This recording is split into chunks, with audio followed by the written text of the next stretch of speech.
Caitlin Jackson from Williams Kastner up in Seattle. Caitlin has been very active for the last few years that I've paid attention to regarding landlord tenant law and general real estate law. I want to take a quick second and let Katie do a quick introduction of yourself and explain how you ended up where you are, what made you decide on real estate law in your area of practice, and how you got where you are. Thanks. Yeah, my name is Caitlin. I often go by Katie. I answer to both. Jackson is my last name. I'm an attorney. I'm currently at Williams, Kastner and Gibbs, which I think has been around in the Seattle area. We have offices in Seattle and Portland, and I do think they are expanding or have expanded into Spokane as well. But it's been around for about 100 years. It's an old firm. My office, I'm right now on 2 Union Square on the 41st floor. I practice generally real estate law, but more specifically, a lot of landlord tenant law in the state of Washington. I did not intend to be a landlord tenant attorney when I started practicing. I fell backwards into it. And with the timing of me entering the field of real estate law and the pandemic happening relatively shortly thereafter, and all the laws changing in landlord tenant law, I think spurred by the pandemic and have continued to spin out of control since then. I've just been sucked into it. It is now a practice that you either do it and you pretty much do it full time, or you shouldn't touch it at all because things happen and change significantly and very quickly. So staying up to date on all the details is absolutely critical, at least as an attorney. So that's how I got where I'm at. And that's where I foresee myself for the foreseeable future. And so what year did you start landlord tenant stuff? 2018. Okay. So literally 2 years before the pandemic. Yeah. So it's been 5 years of craziness, 5.5 years. Yeah. Yeah. And I've talked to several offices, and one of the things that is very consistent with what you're saying is generally now with all the changes, they recommend a younger attorney that didn't have Whoa.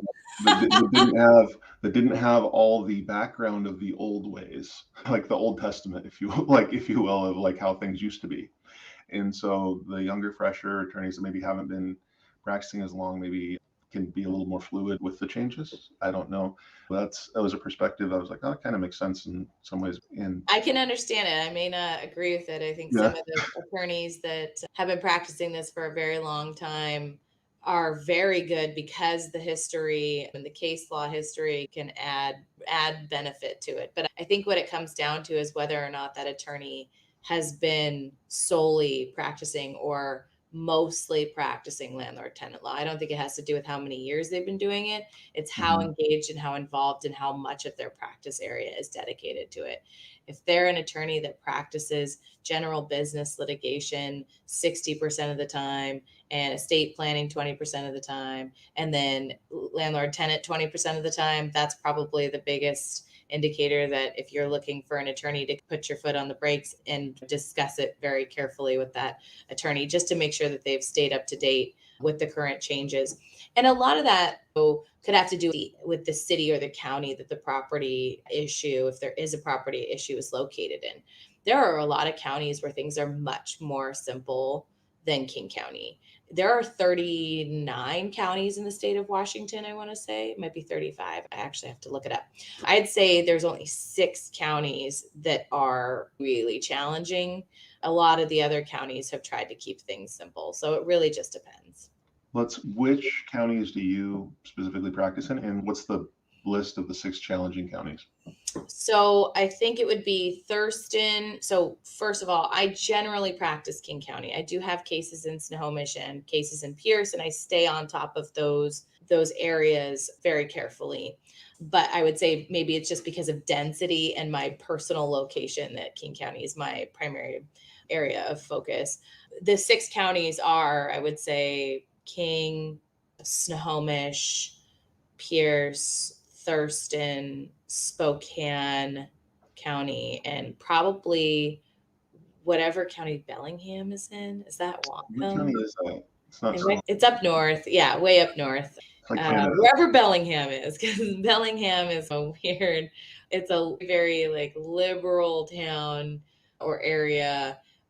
in a small footprint, but then around a lot of rural areas. That one's kind of an interesting one. That one's kind of funny.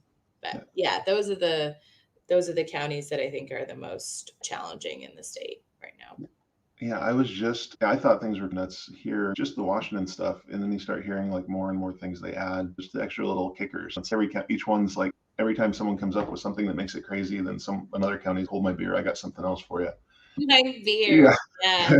And it's like Washington and Oregon do the same thing. I was just down in Oregon, and a friend down there who's an attorney is telling me that even if you're after your lease, and they started the just cause stuff, but after your 1 year lease is up, you give them like the 90-day notice that you're going to be ending the tenancy, and you also have to give them a month's rent at that time too. Like when you give them the notice, like here's a couple grand also.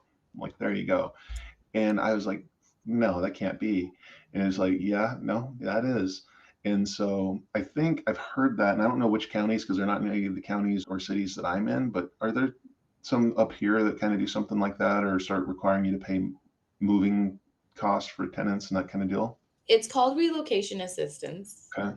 And there are some requirements in some areas that require relocation assistance, but it's not the same as far as I know, comparatively speaking to what you're talking about. It's if you're ending the tenancy for a specific reason, like you're going to do some significant rehabilitation to the property, or the property has become uninhabitable for some reason, then there are certain areas and certain state laws that require relocation assistance.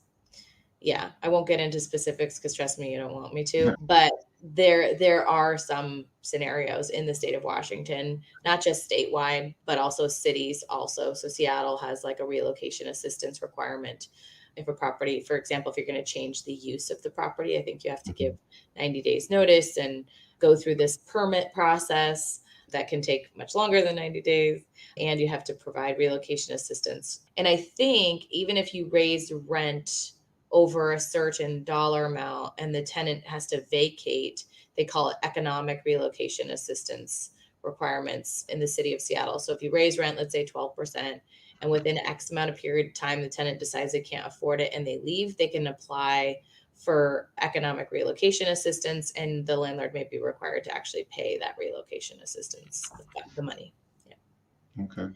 The difference there is that I think that the city and the landlord actually pay part of it. It's like half, you split with the city the cost of the relocation. But I'd have to look it up and see if that's actually true about certain types of timelines or reasons and others. Okay. At least that sounds somewhat more reasonable. I would assume that the big part of that is just because of all of a sudden now you want to put in an apartment complex and the zoning changes and it's going to be a big development and it's a big deal. And I could see if you were going to do that with a property, why it might make sense to compensate the tenant for moving, and you're going to improve the property, so you're going to do great on the deal. I don't love it, but I see that one a little bit. And I think Seattle's in particular is also tied to the financial circumstances of the tenant as well. I think they only qualify if they are of a certain income threshold. Okay. So it's not just for anybody. It's for tenants that probably are at most risk of having a scenario where they really struggle financially to fund relocating, which relocating can be really expensive. If I had to move out of my house, in 3 months, I had to locate a place that's within my budget, first month's, last month's security deposit, that can easily add up to $7,000 or $8,000 or more that you have to have up front. And some people would really struggle to do that. Most workers live paycheck to paycheck. That's a lot of money to come up with in that period of time. So as inconvenient it is to landlords in that respect, the place the policy comes from is a good one. Yeah. So that also leads into, is it a statewide or just city specific that you're required to take payments for your deposit, your security deposit? That's a statewide thing? Yeah. So if they meet your minimum criteria or whatever, then you just have to take payments, and if they request it, you have to agree to it. Okay. Is there a breakdown of like how many months? I think it's 3. Okay. Pretty sure it's 3. And do they stop you from being able to get last month's rent, or is that? restriction too. So at least you get more upfront that way. I think it depends on the city or the county if they've passed their own rules. But most cities, if they're in King County, they're following the rule that your move-in costs cannot exceed 1 month's rent. But I do think that I don't think last month's rent counts because they're paying rent. Like Mhm. it is their rent. And I think move-in costs are different. I'd have to look at it because I have to look at things now through the lens of city by city. I don't say I ignore the state law. It's just now my first place that I go to is actually the city ordinances I rather could than the state see law. that. I could definitely see City that. ordinances are always more strict, That's, almost always more strict than the state. So that's a way more efficient use of your time, I'm yeah, sure, that way. yeah. And they're Yeah. all different. So, as a landlord and having gone through the process of providing the required repayment plan and the 14-day notice and giving them notice for the ERP or DRC or whatever acronym ERP, Eviction Resolution Pilot Program. Yeah. giving them all that and then going through and I want the mediation and then having to schedule that and then you're like 6 weeks out and I'm just like, okay, so if someone brand new moves into my property, they've only given me 1 month's rent, I can't take a deposit or anything because they requested a installment plan for their deposit and then they skip on the next month's rent and I'm into a 6 month long ordeal just to evict them, and I haven't even gotten a security deposit out of them, and I'm not allowed to if they want a payment plan. Oh, that's happening all the time. And, and I just at some point common sense just disappeared. And I want to go into Okay, I'll back you up. I'll back you up for a second because I hear that a lot. Like, where did common sense go? And I get it. Trust me, I am a landlord, so I understand this. And it is it has just become a much riskier business than it used to be. That's the reality.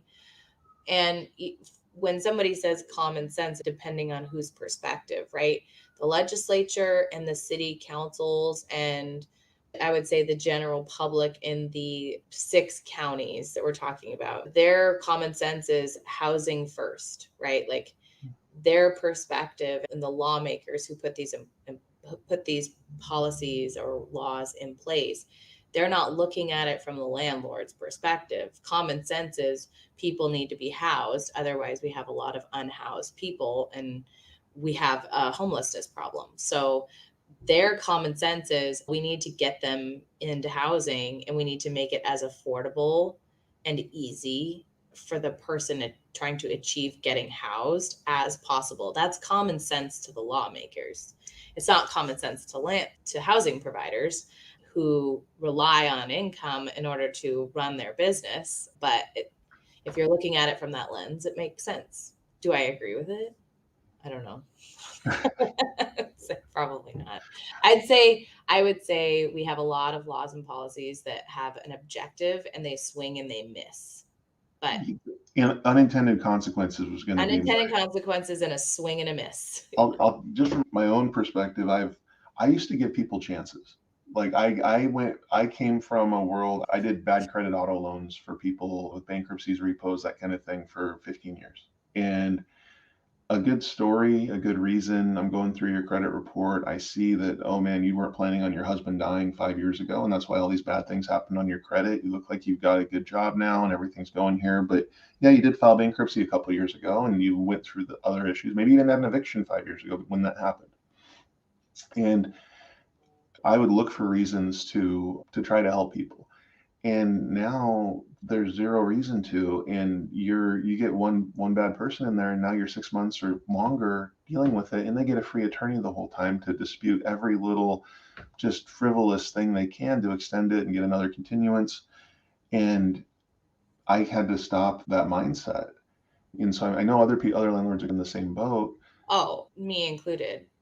No, I like to tell people no good deed goes unpunished anymore. You can't. But that is not an unintended consequence. That's an intentional consequence. Trust me, the people who went to lobby to the state legislature on behalf of housing providers very much explained to the legislature that this is what would happen. And so it's on the record. This is what would happen. And they know that, and they knew that at the time, and they went forward. So at that point, it's not an unintended consequence, it's an intentional consequence. Housing has not gone down in cost. Housing has become more difficult to find, especially single family homes for families.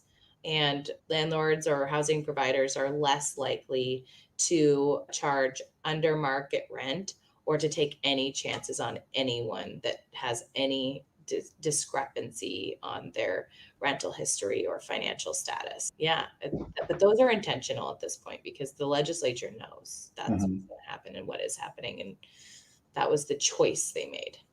Yeah. When it was when it was day 4, you could do the 3-day pay or vacate and file an unlawful detainer. You could do a flat fee eviction with an attorney. That's unheard of now. I think that's gone away. Not unheard of. It's just what county are you in? If you're in Clark County, you can find a flat fee eviction, but Okay. certainly not in King. I don't know anybody in King doing it. I guess there's a couple, but I don't know how. I know in Thurston, I haven't found it yet. I am Yeah. not. To be very clear, I'm very expensive. Yeah. And you don't have to share if you don't want to, but what's the average attorney or the average eviction running where you are for clients these days? Well, it just depends on the reason why. So Non-payment. yeah, for non-payment, so there's a big chasm between non-payment and the landlord actually wants to keep the tenant, and non-payment and the landlord really wants the person out, because that changes things a little bit. A non-payment case where the landlord wants to keep the resident and is really hoping that they find rent assistance, those ones are actually relatively straightforward and are becoming a little bit more straightforward as long as you're keeping up with the local ordinances and the different notices and how big a font it has to have in it, that kind of stuff. As long as you're staying on top of those things, probably $2,500 is probably the average because they get reinstated. And a lot of times, a big chunk of that $2,500 is actually included by rent assistance. So the landlord in that scenario can get made almost whole, but the process is what takes so long. So the risk to the landlord there is you could get in through the entire process and maybe the tenant skips town before the hearing. And then you end up in a situation where it's taken you 4 months to get through the process and you're not going to be able to get rent assistance to pay for the rent that is due or the attorney's fees, and the tenant has skipped town. So even if you get a judgment, which you won't because because if they default and they don't show up to the hearing, you can't get a money judgment. All you can get is a writ. Well, you're out all that rent and the attorney's fees. So that's the biggest financial risk. And if rent is $2,000 a month, and let's say that process took 4 months, and that's on the conservative end, you're going to be out $11,000 pretty quickly. And then, what I found is when people don't pay for their housing, they don't take care of the housing either.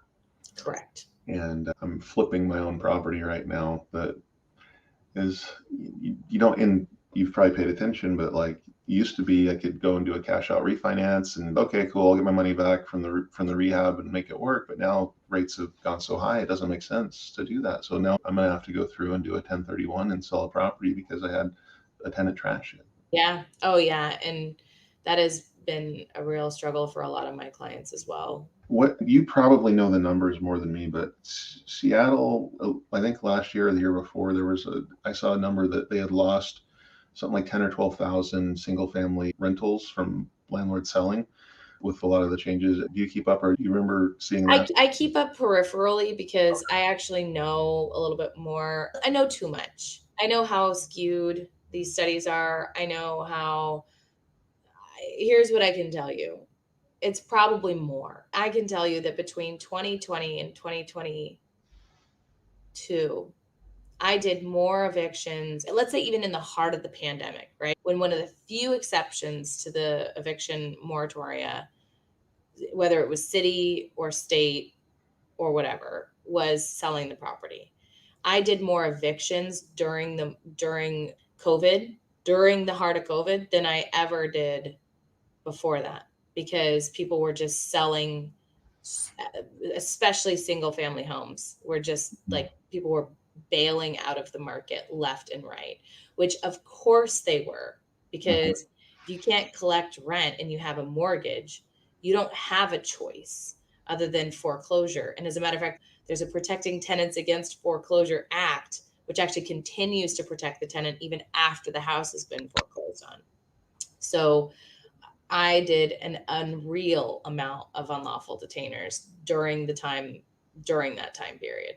So I think that a lot of the numbers about how many, and I took statistics in college too. Like, I know how these things work. You can take a statistic and twist it 10 different ways. Doesn't matter. What I know is that my colleagues and I all agree we did so many evictions from 2020 to 2022 and continuing now because people are selling their single family homes. They cannot absorb the risk that exists as a landlord of a single family home. And I can tell you, I have clients whose tenants haven't paid in 2 years. They're damaging the property, and it takes forever and tons of legal fees to get them out, because there's all sorts of ways that they can find to stay in as long as possible, whether it's file for bankruptcy or whatever. Yeah, it can be hundreds of thousands of dollars of damage. Hundreds. Yeah, that hurts. You put together, walk me through the slides and the thing, like what's a brief description of kind of your, something about too many cooks in the kitchen or something along those lines. I walk me through that and kind of, I'd love to go through that with you. Yeah, so I did a presentation last week. I called it was for Washington Realtors. I called it, this is not the same, but this is a similar one. But I called it Too Many Cooks Spoil the Soup. And I don't know why, but it was a book that I like read in second grade. I remember my second grade teacher reading it, and I don't know why that stuck in my head, but I was like, this is actually really where we are now. Because what we have is the state law changing constantly. Every year there's changes. But then we don't have what's called statewide preemption for landlord tenant law, which is really where, if those that are interested in politics and in these laws really pushed for this, would make a huge difference for housing providers if we just had statewide preemption. Because if we were all just looking at the same set of laws, and those laws we knew were only going to be changed or potentially changed once a year and go through a very rigorous legislative process, things would be at least consistent across the state. Or at least we'd have those laws and the federal laws to deal with. But right now, the way we have it set up is there's no statewide preemption, and every city and county can do their own thing and add to that pretty much willy-nilly. It doesn't even take like much notice. Like a city council can be like 1 week's notice, 2 weeks notice. We're going to discuss these changes that we've talked about on a coffee break over the last 2 days, right? Like, they hear one story, They hear one story. Now the law is different. Yeah, exactly. It's actually laughable. Like, I was watching Burien recently. Like, literally, they put in changes without very much of a heads up to the community at all, and it really does impact people in a very significant way. Not just tenants, homeowners, but the cities can do not whatever they want, but they can wield an enormous, I guess is the word I'm going to look for, an enormous amount of power over the rights of housing providers. And also you have the counties, which can really only deal with the unincorporated areas, but you have those as well. And then you have federal law like the CARES Act. And then you have Court of Appeals dealing with state law. All of these things you're having to deal with, all moving parts at the same time. Sometimes they're overlapping with each other. They come up with different definitions for things. And this is why I call it Too Many Cooks Spoil the Soup. It's gotten to the point where nobody knows what's going on because there's just too many cooks in the kitchen. And that even hurts tenants in some ways because they don't really know what to expect either.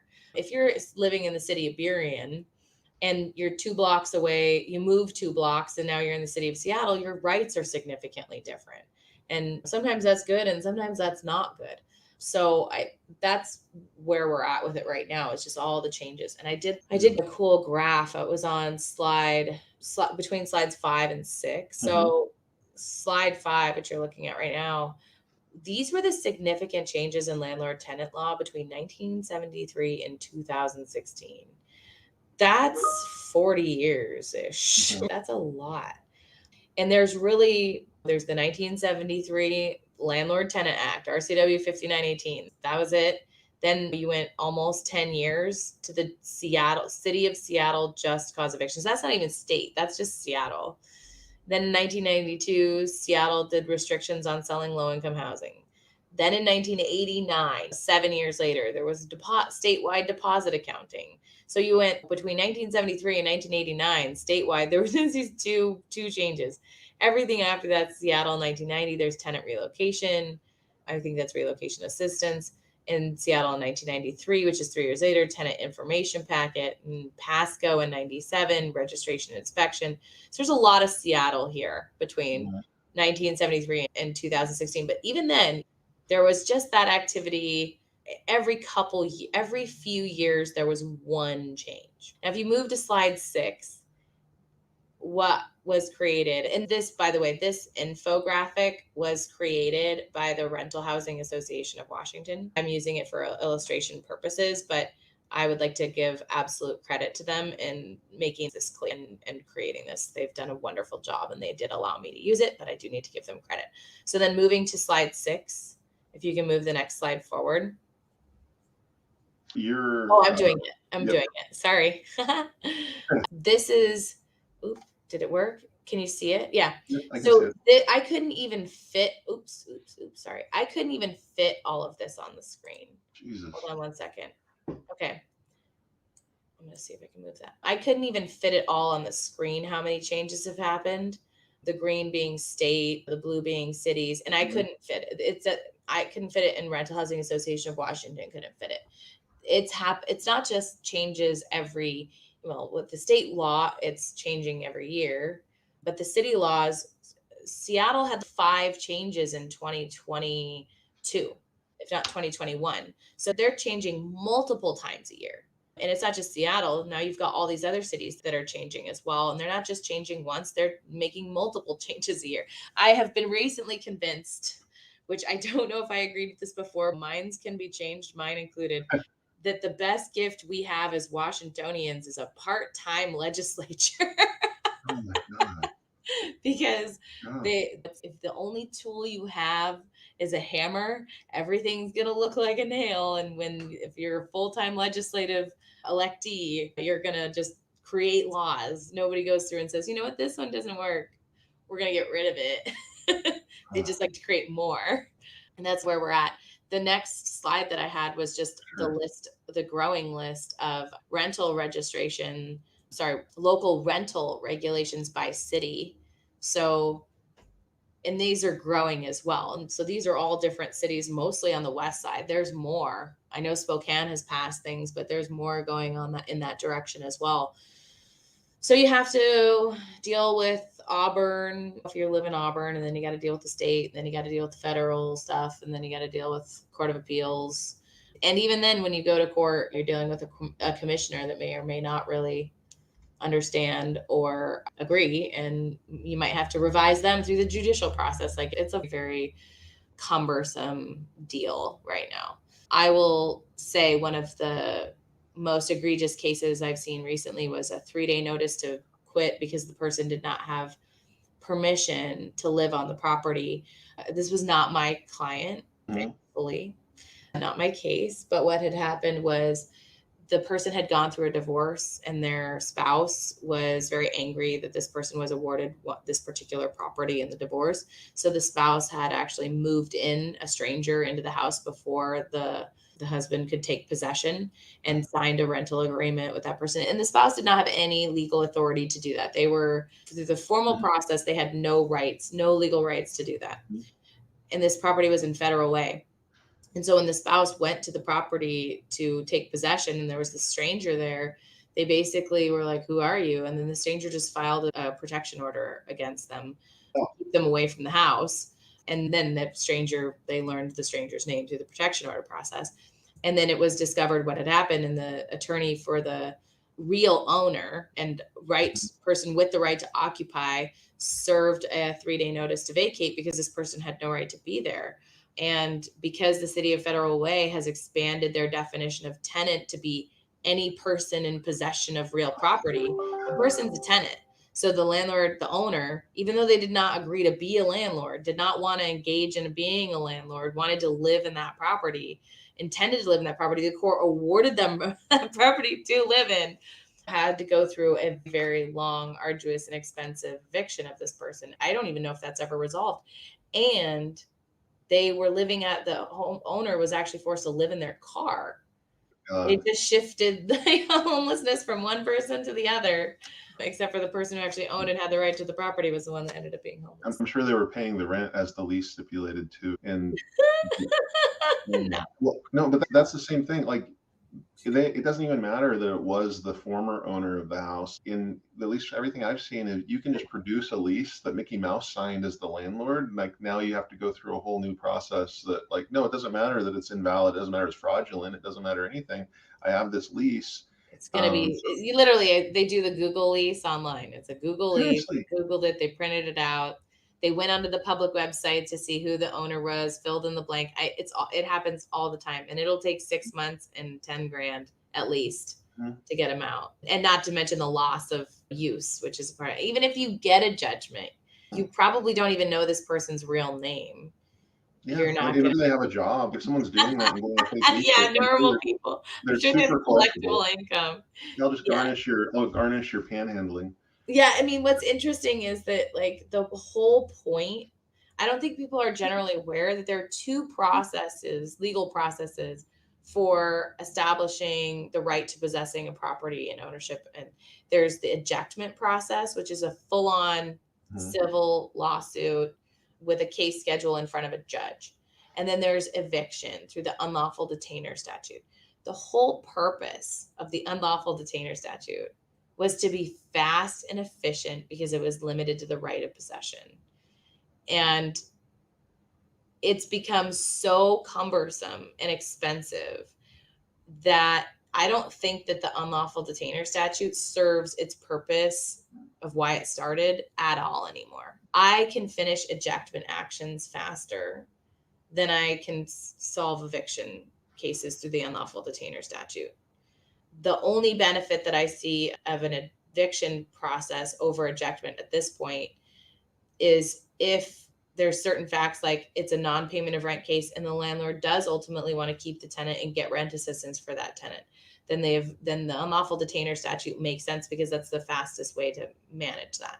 Or if their landlord is concerned about counterclaims, then the unlawful detainer statute still makes sense because counterclaims are generally not allowed in unlawful detainer cases, but they are allowed in ejectment actions. So there's sometimes when one is more appropriate than the other, but the whole purpose of unlawful detainer was to be fast, was to be efficient, was to be swift.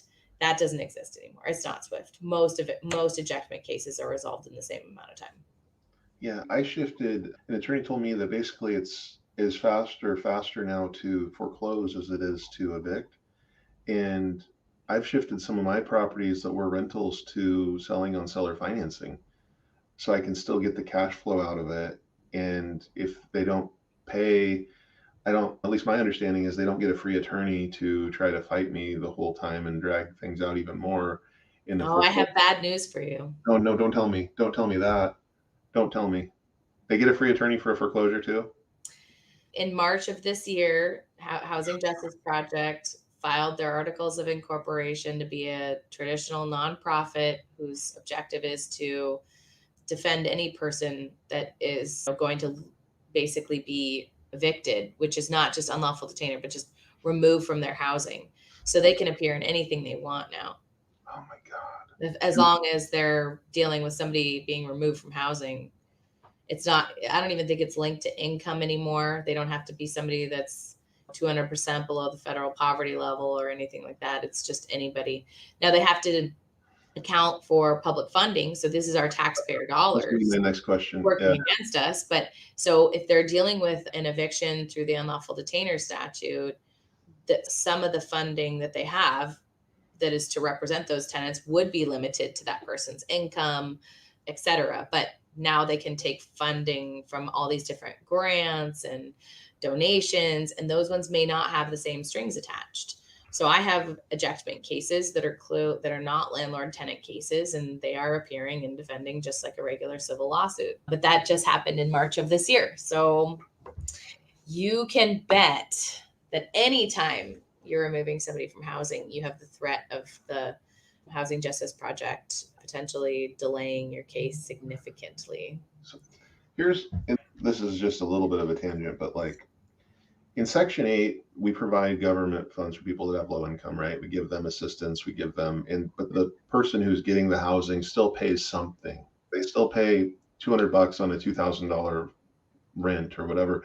They have some skin in the game, even if it's just a small amount based on income. How are we giving a blank check to this Justice Project, which is such an ironic name, just to allow to continue to delay what's going to be inevitable in almost every case anyway, without any sort of buy-in, even if it was $20 or you maybe $10 an hour or $20 an hour based on income toward their legal fees, 90% of the stuff would go away because they know they have no basis or no grounds of some of the delays for like fighting a fee or fighting. They didn't pay, like for non-payment, they didn't pay. They're going through the process, and if they don't agree to a repayment plan, they still are able to drag it out with continuances like for months. Because their calculus is not money. Their calculus of success is how many, well, it can be money, but one of the elements is how long can I keep this person housed? Because remember, go back to the mindset of we have a housing shortage. We are like 3 million something units short. Maybe it's not 3 million. Maybe that's nationwide, or is that statewide? I can't remember. Anyways, we are a lot of units short of what we need in this state. And we do have a homelessness problem, and we have a housing affordability problem. So from the lens of keeping people housed who are at risk of homelessness, that their calculus is how long can I keep this person housed? That's their job. So it doesn't, I guess the question you're asking is, why don't we require the tenant to put any skin in the game? If you look at it from that lens, you could argue they have all the skin in the game because they may lose their housing.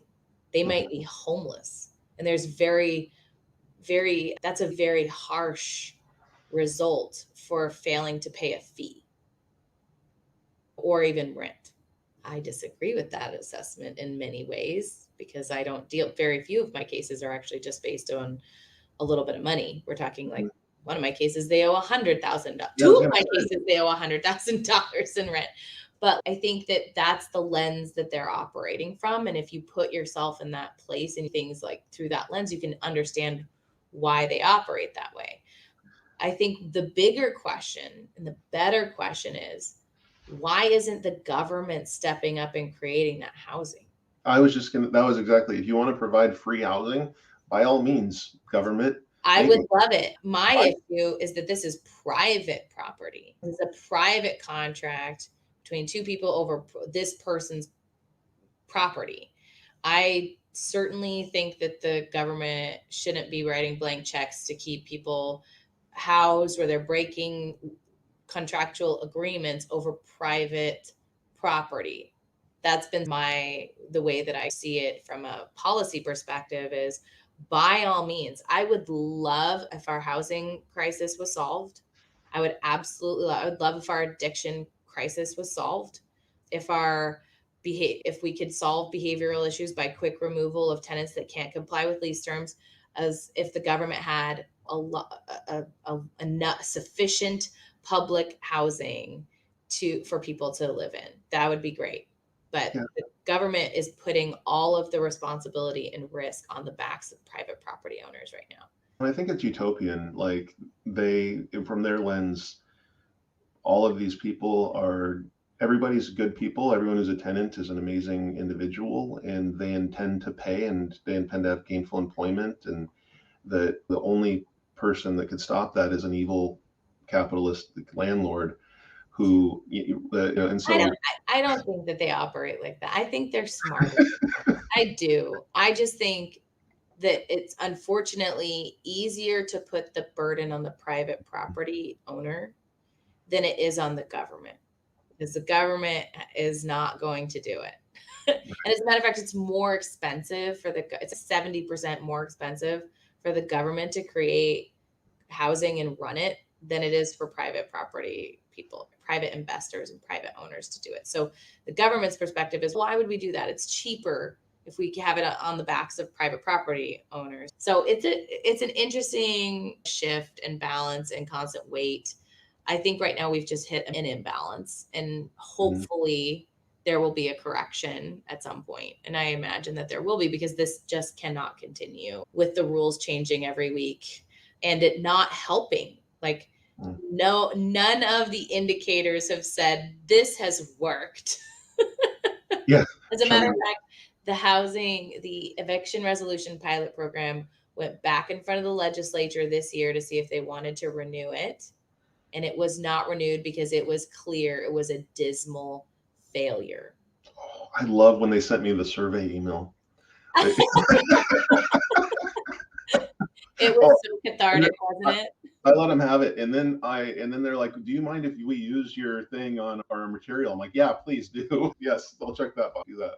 But people don't realize it wasn't the dispute resolution center's fault that it was a failure. It was the fact that the government tied the rent assistance funds to people who were at risk of eviction, and then they defined at risk of eviction for only those people who've had a lawsuit served on them. When you were in the front of the dispute resolution center, you couldn't get a lawsuit served, right? So because you didn't have your certificate, so they couldn't get rent assistance. So it was a self-fulfilling prophecy of failure. It was like, no, we actually need you to sue and bring an eviction action before we can get this person help, which was just sick. How long is the certificate good for? I don't know. Okay. Nobody knows. Nobody knows anything about that process. I have one case right now where the certificate was requested in May of 2022, and it wasn't even issued till December 1st of 2022. That's how long it took. I don't even know how you prosecute a case that long. It's nuts. I think it's safe to say it's good for 60 days once it's been issued. Okay. And then, but your repayment plan is like 10 months on this one I just did. That's like, now our mediation agreement, we have a repayment plan and you can only do a third of the month and they're a lot behind. So we're talking 10 months of payments. So I would logic, but we don't live in a logical place, but logic would be like, okay, if this happens during the repayment plan and they miss their payment, I can go and use the certificate, but it's 8 months from now. Yeah. And that's, it's a mess, but it's done after July of 2023. So I think a lot of people are just like, let's just keep chugging along until July and then we won't have to do it anymore. Did you have any other slides you wanted to show? No, and I actually have to go. I have another meeting at 10. So okay, fair enough. I would just tell people, do not try to do this yourself. Do not. Don't do it. Nope. Nope. hard pass on that one. And unfortunately, screen, and I'm sorry, but I'm not taking risks with anybody, any glitches. So no, I mean, it's still a good business to be in. It's just you have to understand the risk and you have to make business decisions about how to properly plan for that risk. And if you can do those things, it's still a great business to be in. Your chart with all the changes shows me that you can't plan for the risk. That's a very fair assessment, and many people can't. And those are the people that maybe this is the time to get out. If you have like big companies that have 1,000 units across different jurisdictions, not just Washington, but can spread it across other states, they're able to absorb it, because if Washington's not doing well, they can raise rent in Indiana and make up the difference. On-staff attorneys also make a difference too with those big companies. So not having to pay $10,000 per eviction. No, they still pay it. Yeah. Help made me feel good about something. Go on. All right. They still pay it. They can absorb it easier. Katie, thank you so much. Yeah. If you can, message me when you get a moment, just like all your contact info and website stuff, and not like maybe a digital business card or something like that, and I'll include it. But I'm really grateful that you were able to take some time out of your day, because it looks very hectic with all those rules you have to follow. Thank you so much. I appreciate the time.